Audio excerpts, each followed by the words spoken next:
আজকে সকাল থেকে যে এত কাজ যে কি বলবো, একদম যেন নিঃশ্বাস ফেলার সময় নেই।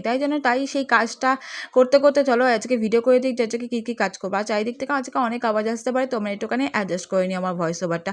ভয়েস ওভার দেওয়ার সময় কিন্তু অনেক চারিদিক দিয়ে অনেক আওয়াজ আসছিলো, কিন্তু কিছু করার নাই, আমাকে কিন্তু সেটা দিয়েই ম্যানেজ করে ভয়েস ওভার দিচ্ছি। তো তোমরা কিন্তু একটু ম্যানেজ করে নিও। সবাইকে জানাচ্ছি গুড মর্নিং, শুভ সকাল, রাধে রাধে, হরে কৃষ্ণ, জয় শ্রীকৃষ্ণ। তো সবাইকে জানাচ্ছি শুভ একাদশী অ্যান্ড শুভ ঝুলন পূর্ণিমা। তো আজকে নাকি ঝুলন পূর্ণিমা, সেটাই নাকি শুনলাম আজকে। তো যাই হোক, তার সাথে তো আজকে একাদশী, তো আজকে রবিবার, তো বাবার ছুটি। তো যাই হোক, আজকে নাকি পিপি তাপন জেঠু সবাই আসবে, কারণ আজকে সন্ধ্যাদেবীর বাড়িতে কিন্তু সেই বললাম না, সন্ধ্যাদেবীর শাশুড়ি মানে আমার বড় মানে ঠাম্মি মারা গেছে। তো তার আজকে হচ্ছে কালকে ঘাট কাজ হয়েছে, আজকে খাওয়ান দাওয়ান। তো আমি তো যেতে পারবো না, কারণ আজকে একাদশী আছে, তার মধ্যে গোপালকে ভোগ দেওয়া, পুজো দেওয়া, ঘর দো পরিষ্কার করা, অনেক কাজ। তো সকালবেলা আজকে ঘুম থেকে উঠেছে ওই 8টা বাজতে 5-এ। তো 8টা বাজে ওই 5-এ না, ঠিক 10-15-তে নিয়ে ঘুম থেকে উঠেই আগে রাধাকৃষ্ণের মুখ দর্শন করে, প্রণামন্ত্র জপ করে, জয়ধ্বনি করে, অনুকূল দেবকে মনে করে ইষ্টবৃত্তি করে তারপরে কিন্তু আমি কিন্তু ফোনের কাজটা সেরে নিয়েছি।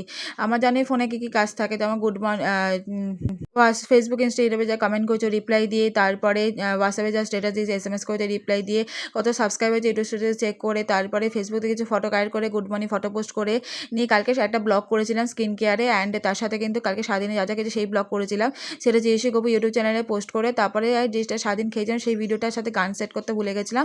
তো সেই গান সেট করে তারপর জেএসি জলবি ফুডিং চ্যানেলে পোস্ট করে ভিডিওগুলো এডিট সব পোস্ট করে, তো এগুলো পোস্ট হয়ে গেলো, সেগুলো গ্যালারি থেকে ডিলিট করে দিলাম। তারপরে কিন্তু আমি কাজ শুরু করলাম, দেখতেই পাচ্ছ এখন কিন্তু মানে ফোনটা চার্জে দিই, তারপর উপরে গিয়ে একটুখানি ব্রাশ টাশ করে ফেস ওয়াশ করে স্নান করে বাসি নাইটি ধুয়ে, সে কাঁচা নাইটি পরে বাসি নাইটি ধুয়ে তারপর এখন ঘর দোর পরিষ্কার করতে বসেছি। মানুষ আগে কী করে, ঘর দোর পরিষ্কার করে তারপর ফ্রেশ হয়, আর আমি উল্টো ঘর দোর পরিষ্কার মানে ফ্রেশ হয়ে ঘর দোর পরিষ্কার করছি। তা আমাকে কী বলবে, পাগল না ছাগল? তো যাই হোক, কিছু করার নেই। তো আজকে একটুখানি ঘর দোর পরিষ্কার করছি, দেখতেই পাচ্ছ। তো প্রথমে জানলা দরজা ভালো করে খুলে পর্দা মর্দা সরিয়ে বিছানার চাদরটা চেঞ্জ করে ভালো করে পুতুল মানে বালিশ দিয়ে পুতুল দিয়ে সাজিয়ে মাথার বালিশগুলো গুছিয়ে রেখে, আলনা চিড়ে জামা গুছিয়ে, তারপর ড্রেসিং টেবিল থেকে গামছা মামছা সরিয়ে ড্রেসিং টেবিলের ওপর পুতুলগুলো গুছিয়ে রেখে জুতো মুতো তুলে দুটো ঘর, বারান্দা, সিঁড়িতলা, উঠোন ভালো করে ঝাঁট দিয়ে দিয়েছি। আর আজকে কিন্তু বাবা গাড়ি ধুয়েছিল, যাতে উঠোনটা আরও নোংরা ছিল। তো যাই হোক, উঠোনটা ভালো করে জল ভরে ভরে এনে বালতি করে সব জল ভালো করে উঠোনটা ভালো করে ধুয়ে দিয়েছি। উঠোনটা ভালো করে ধুয়ে দেওয়ার পর আজকে বারান্দাটা পুজো হলো, কারণ বারান্দাটা অনেকদিন ধরে পোছা হয় না, আর বড় ঘরটা। তো যতই হোক এই ঘরটা কিন্তু ভাড়া থাকলে কিন্তু মা কিন্তু ভাড়া দিলে কিন্তু অবশ্যই তা এই ঘরদোর পরিষ্কার করার জন্যই করতো। তো এখন বিশেষ করে মা যখন করতে পারছে না, মায়ের একটু শরীর খারাপ, তো ঠাম্মিও পারবে না, ঠাম্মিরও শরীর খারাপ, ঠাম্মিরও বয়স হয়েছে। আর যে যখন নিচের তলাটা আমি থাকি, তার নিচের তলাটা আমি পরিষ্কার করি। তো চেষ্টা করি যতটুকু পারি যে ভালো করে পরিষ্কার পরিচ্ছন্ন রাখার ঘরদোর। তো কারণ আমি জানি যে আমার গোপুসোনা রাধারানী খুব ছোট্ট আর ছোট্ট মানুষ, তো তাদের কিন্তু থাকার জন্য কিন্তু পরিষ্কার জায়গায় রাখা উচিত, কারণ সারা কিন্তু সে ছোট্ট ছোট্ট হাত পায়ে কিন্তু সারাটা বাড়ি ঘুরে বেড়ায়। তো যতটা পারবে পরিষ্কার রাখার চেষ্টা করি।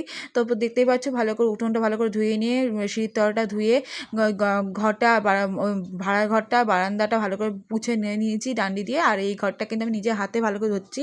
আর যেই বালতি দিয়ে ভালো করে বারান্দাটা আর মানে ওই বড় ঘরটা পুছেছি না, সেই ঘরটা ডান্ডিটা ভালো করে ধুয়ে জায়গা মতো রেখে বালতির জল ফেলে বালতিটা ভালো করে ধুয়ে বাথরুমে রেখে দিলাম।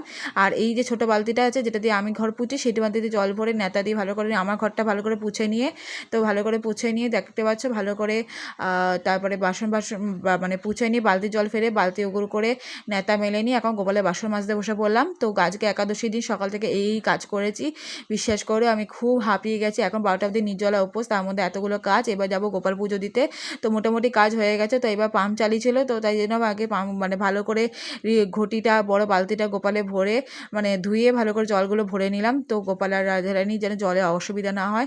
যাই হোক, আমার ঘর তো পরিষ্কার করা আর আমার কাজকর্ম তোমাদের কেমন লাগলো জানিও, বা আমার কথাগুলো কেমন লাগলো জানিও। আমার ভিডিওর মধ্যে কিছু যদি ভুল ত্রুটি হয়ে থাকে মার্জনা করো, কেমন লেগেছে অবশ্যই কমেন্টে জানিও। এখন গোপুরা সঙ্গে চলো গপুকে ওঠানো যাক। আর ঘর দোরগুলো পরিষ্কার হয়ে গেছে, বারান্দাটা উঠোনটা মোটামুটি শুকিয়েও গেছে। যাই হোক, একটু দরজা জানাগুলো খুলে রাখি, তাড়াতাড়ি শুকিয়ে যাবে। তো যাই হোক, কেমন লাগলো ভিডিওটা কমেন্টে জানি, ভালো লাগলে like comment share subscribe follow করে দিই। এখন টাটা, দেখা হচ্ছে নতুন একটা মিষ্টি ভিডিওতে। সবাইকে জানাচ্ছি রাধে রাধে, হরে কৃষ্ণ, জয় শ্রীকৃষ্ণ।